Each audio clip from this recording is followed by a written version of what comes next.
Pozdravljeni! Današnje vprašanje izvira iz tistega, kar smo videli na prvem testiranju pred začetkom sezone 2022. Namreč mnoge izmed vas zanima, zakaj so bolidi začeli tako poskakovati.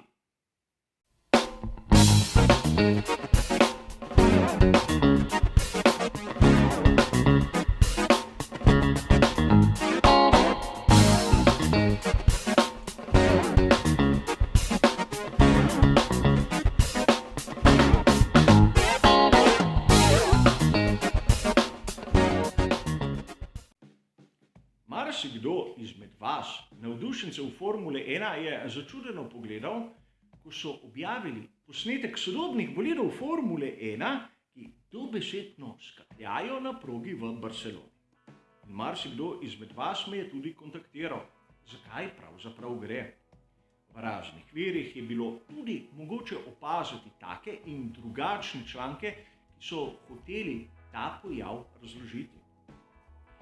Se mnogokrat dogaja v svetu Formule 1, je prisotno kar nekaj prevodov in reinterpretacij.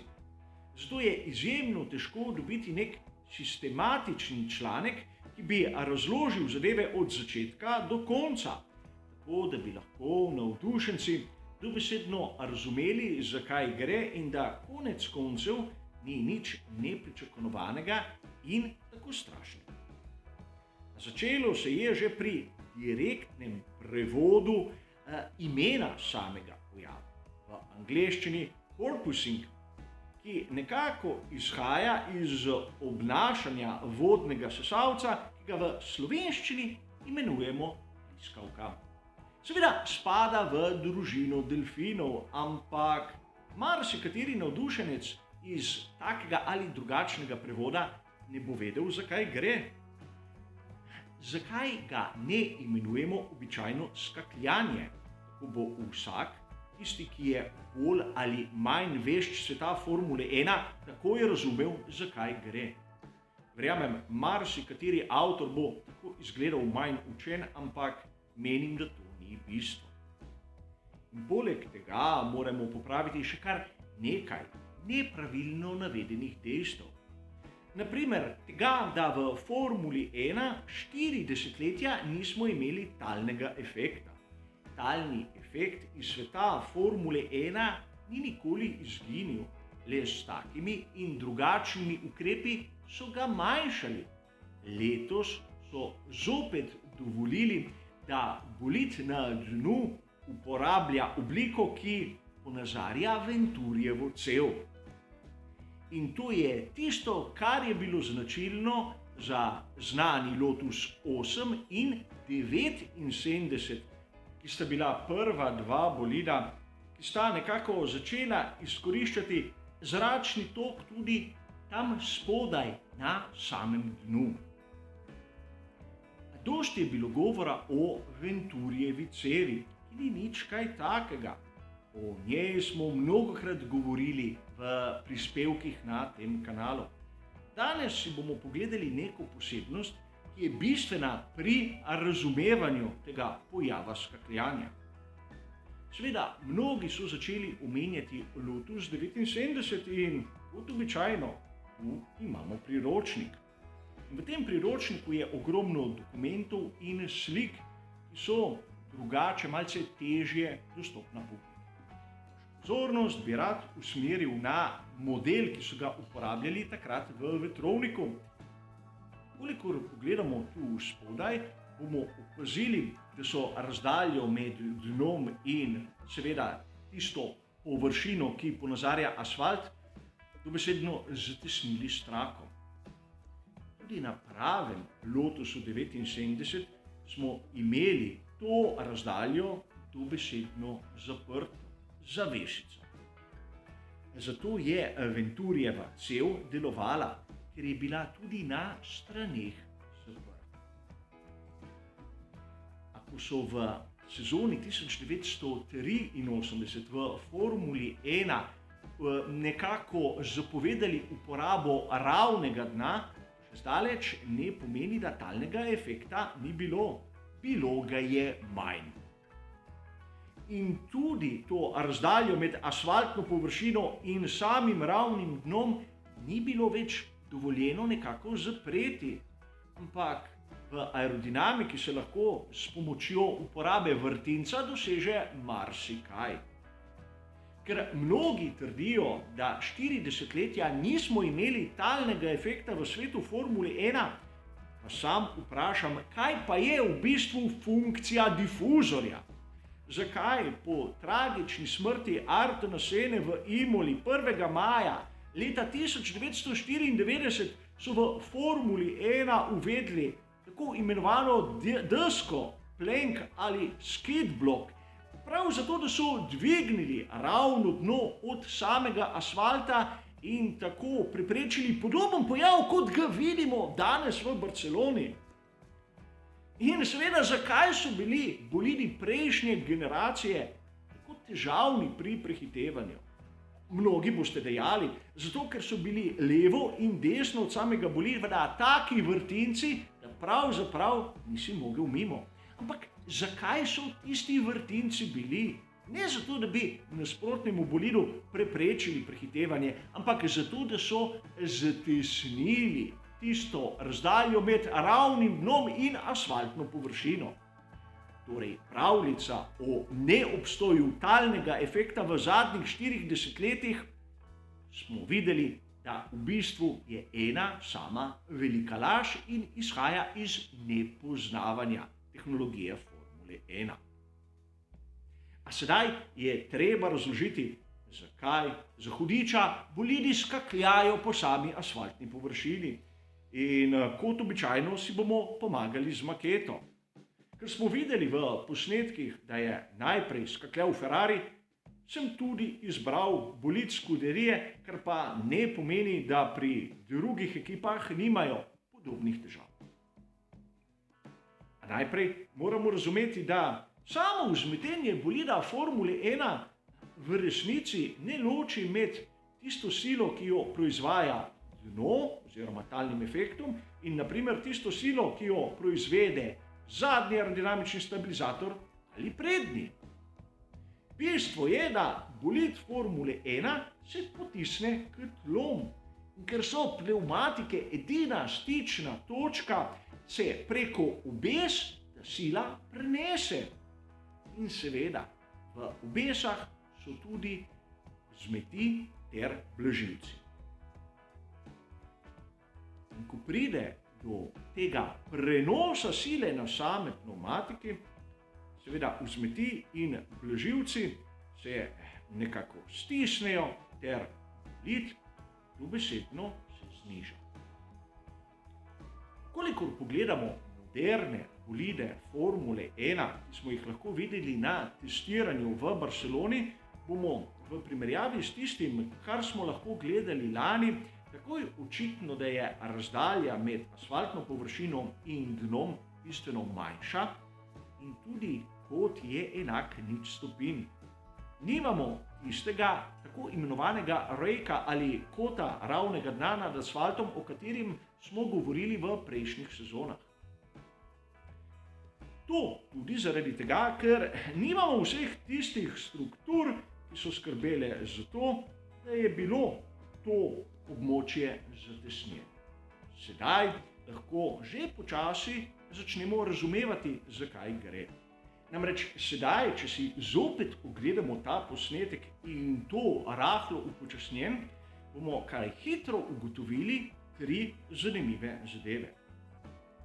Prvič, do skakljanja pride na sami ravnini.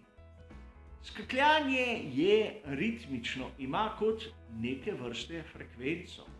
In tretjič, če smo pravzaprav natančni, sistem DRS ni vključen. Sedaj moramo ta dejstva nekako vklopiti v naše razmišljanje. Namreč, kaj doseže bolid na sami ravnini? Izjemno visoko končno hitrost. Pri visoki končni hitrosti seveda se vsi strinjamo, da aerodinamika deluje na polno. Torej, takrat je sila, ki jo generirajo vse površine tolikšna, pač elementi vzmeti in amortizerjev stisnejo bolid klon. Sedaj imamo te kanale na dnu, kjer se generira Venturijev efekt. Treba je razumeti, da ukolikor pride do stika ravnega dna z asfaltno površino, se prekine tudi tok zraka. Lahko je tudi špranja med dnom in asfaltom premajhna, ter pride do turbulence, pride do tega, da se zračni tok loči od samega kanala. In mnogokrat sem že povedal, da Bernoullijeva enačba deluje samo in edino pod pogojem, da imamo laminarni zračni tok in ne turbulentnega. Torej, lahko razumemo, da tisti bolid, ki je stisnjen k tlom, v trenutku, ko se ta magična povezava nekako prelomi, izgubi kar nekaj sile, ki ga tlači k tlom.